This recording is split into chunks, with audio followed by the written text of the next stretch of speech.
Hi, my name is John Ninen, and today I'll be talking about my major project, which is a home alarm system for the hearing impaired. So first I'll be going into the components, and I'll be going into the code, and then I'll be talking about then I'll be demonstrating it for you. So first I have the LCD. I connected this by wiring jumper cables to the pins for it, and then plugging it into a breadboard. And then for the code for that, I'll show it a bit later, but I first had to make a C++ header file. Then I had to then I had to create my own library for the MATLAB, for the LCD in MATLAB, and then I had to implement it. So I got most of this from the MATLAB documentation. That was really helpful. However, I did have to make some edits to it to fit my specific case. So moving from there, here's the push button. I got that from the Grove board. Soldered the specific wires to jumper cables, the ones that I needed, and then plugged it into a breadboard. So this is essentially to use to disarm and arm the device. And from there, I'll be talking about the PIR sensor, which is used for the motion detection. And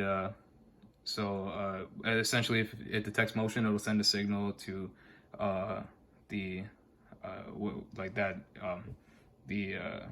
there's motion that's been detected, and from there, according to my code, it will turn on these 10 LED lights, and the 10 LED lights will turn on. And the whole point of the system is that if you're hearing impaired, you can't really hear well, or you can't hear at all, these lights will alert you to the fact that a motion detection sensor has been triggered, and that you can take next steps from there.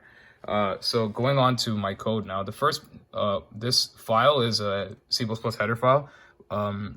This is mostly from MATLAB documentation. I did have to edit some things to make it run specifically for my my device. From there, I then made a file for the library for the LCD, so that I could take the code from C++ and make it so that the LCD could be used in MATLAB. So again, this is mostly from MATLAB. However, I did have to edit it slightly for my specific case. So going into the main body of the code, this first bit is just initializing the Arduino specifically, and then the next bit is declaring the pins of the LCD, and then initializing the LCD, and then it prints a welcome statement, and it sets a variable called arm to false. This will be useful later. So this is the main while statement of the device. The while loop of the device. First I declare the button to I read the voltage of the button, and I display it onto the console. This was just good for testing.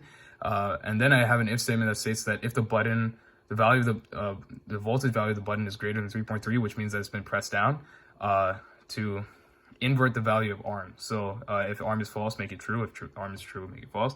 And in this case, arm is false. So the reason why I wanted to do that is because this way I could press the button down once, and it would consider it to be armed, and then I could press it down again, and the system would be considered to be disarmed. So in that way, you wouldn't have to hold the button or anything to arm it or anything. So this way, it's just easier for people to use. So when it's disarmed, I have that if arm is false, so that means if it's disarmed, print disarmed and press to arm. And if it's armed, it will say that it's armed, and from there it'll be detecting motion from the PIR sensor, which is AD12. The PIR sensor essentially works that basically, like, it has a value of 1 or 0. It's like a Boolean value. If it detects that motion is detected, then it'll give a value of 1. If motion is not detected, it'll give a value of 0. So if motion is detected, it'll display that motion is detected, and it'll do an array of lights. And if otherwise, it'll not display anything. It'll turn off the lights, and it's checking for this constantly. So now I'll just be demonstrating the device. One second. So you see it has the welcome statement. It's disarmed. I'll be pressing it now to arm it.